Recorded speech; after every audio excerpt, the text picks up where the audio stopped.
महाकुंभ एक ऐसा पवित्र मेला है जहां करोड़ों श्रद्धालु गंगा, यमुना और आदर्श सरस्वती के संगम में स्नान करने आते हैं। कहते हैं कि इस संगम में स्नान करने वाले सभी श्रद्धालु के पुण्य स्नान से मनुष्य के सारे पाप धुल जाते हैं और उसे मोक्ष की प्राप्ति होती है। लेकिन इस भीड़ और आस्था के समंदर में कभी कभी पाप भी अपने पैर पसार लेते हैं। यह कहानी है एक ऐसे क्रूर पति की जिसने इस आस्था के महापर्व का इस्तेमाल किया और अपनी पत्नी की हत्या के लिए यह अपराध इतना सोचा समझा था कि योजनाबद्ध तरीके से किया गया और पहली नज़र में यह सिर्फ एक गुमशुदगी का मामला लग रहा था। लेकिन जब सच सामने आया तो हर कोई शन और अवाक रह गया। बड़ी दिल को दहलाने वाली यह घटना है। तो कहानी को सुनाने से पहले आपसे निवेदन है कि चैनल को ज़्यादा से ज़्यादा सब्सक्राइब और अपने लोगों तक शेयर कर दीजिए ताकि हमारा हौसला बढ़ता रहे। दिल्ली के रहने वाले 35 वर्षीय विजय और उनकी पत्नी रश्मि की शादी के 7 साल हो चुके थे। देखने में दोनों एक आदर्श जोड़ा लगते थे, लेकिन इस रिश्ते के पीछे जो सच्चाई थी वह कुछ और ही थी। विजय का स्वभाव क्रूर और लालची था। शादी के कुछ ही समय के बाद उसने रश्मि को दहेज के लिए दबाव बनाना शुरू कर दिया था। जब रश्मि के माता पिता ने अधिक पैसे देने से इनकार कर दिया तो विजय ने उन्हें मानसिक और शारीरिक रूप से प्रताड़ित करना शुरू कर दिया था। रश्मि एक शांत और सहनशील स्वभाव की महिला थी। उसने हमेशा अपने पति को समझाने की कोशिश की, लेकिन विजय को सिर्फ और सिर्फ उसको पैसे की चाहत थी। जब उसे लगा कि अब और कुछ हासिल नहीं किया जा सकता है तो उसने रश्मि से छुटकारा पाने की योजना बनाता है, लेकिन साधारण हत्या से वह बच नहीं सकता था। इसीलिए उसने महाकुंभ को अपनी योजना का आधार बना लेता है। विजय को पता था कि महाकुंभ में हर साल लाखों लोग आते हैं और वह हजारों गुमशुदगी के मामले दर्ज होते हैं। उसने इस बात को तय कर लिया था कि वह अपनी पत्नी को वहीं मारकर या दिखाएगा कि वह भीड़ में कहीं खो गई है। इसके लिए उसने महीनों पहले से योजना बनानी शुरू कर दिया था। विजय ने रश्मि से कहा कि वह उसे महाकुंभ लेकर जाना चाहता है ताकि वो संगम में स्नान कर सके और अपनी शादीशुदा जिंदगी के लिए भगवान से आशीर्वाद मांग सके। भोली रश्मि यह सोचकर खुश हो जाती है और उसका पति अब बदल गया है। उसने बिना किसी संदेह के यात्रा के लिए हाँ कर देती है। वह सोचती है कि हमारे पति पर भगवान की कृपा हो गई है या मेरा पति अब समझने लगा है।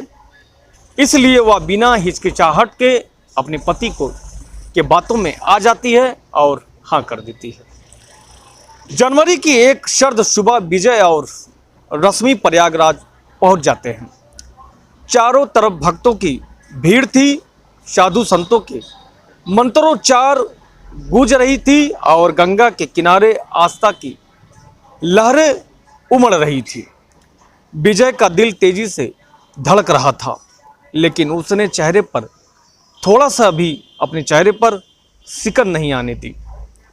विजय ने रश्मि से कहा, चलो संगम में स्नान करते हैं और भगवान से आशीर्वाद मांगते हैं।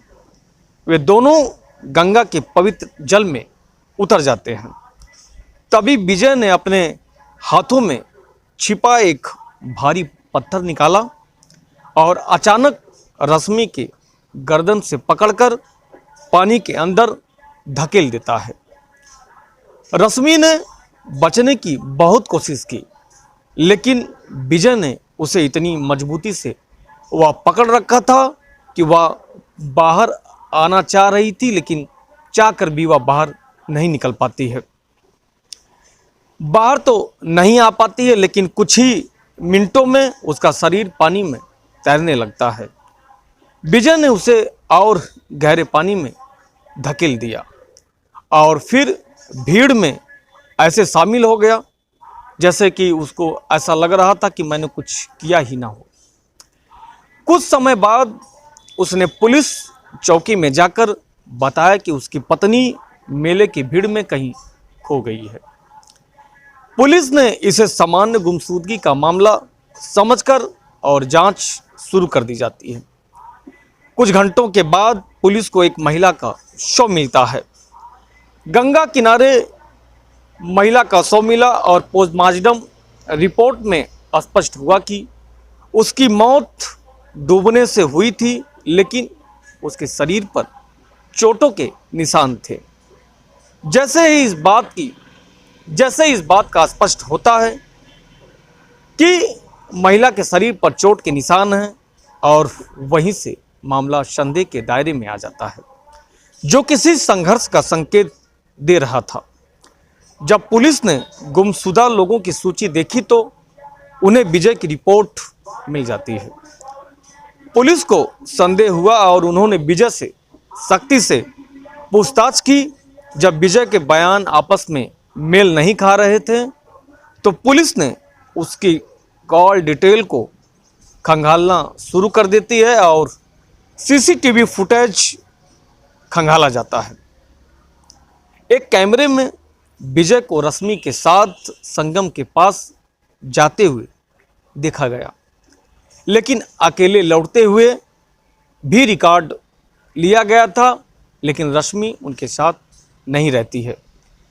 पुलिस ने जब विजय पर दबाव बनाया तो आखिरकार उसने अपना अपराध कबूल कर लिया।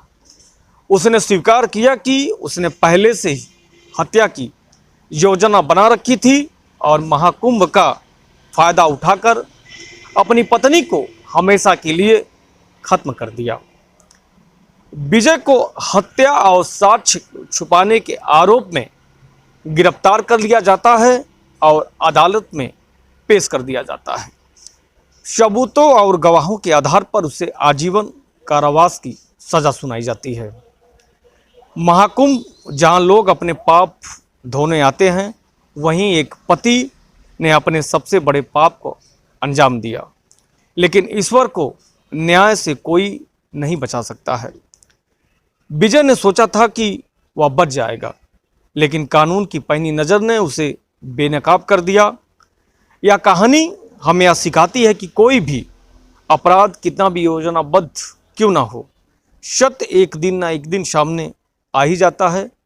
विजय ने आस्था और विश्वास के पवित्र का स्थल का इस्तेमाल किया अपने पापों को छुपाने के लिए, लेकिन अंततः उसका असली चेहरा सामने आ ही जाता है। महाकुंभ जैसी धार्मिक यात्राओं में जाने वाले लोगों को हमेशा सतर्क रहना चाहिए और अपने प्रियजनों का ध्यान रखना चाहिए, क्योंकि कभी कभी आस्था की भीड़ में सबसे बड़े अपराध छिपे होते हैं। इस कहानी को सुनाने का मेरा उद्देश्य किसी को ठेस पहुंचाना नहीं। यह कहानी अपने लोगों तक ज़्यादा से ज़्यादा शेयर करें और ऐसे ही क्राइम वीडियो को देखने के लिए हमारे चैनल को ज़्यादा से ज़्यादा सब्सक्राइब करें, सपोर्ट करें और वीडियो को ज़्यादा से ज़्यादा शेयर करें। फिर मिलते हैं नेक्स्ट कहानी में, तब तक के लिए आप सभी लोगों का दिल से आभार। जय हिंद, जय भारत।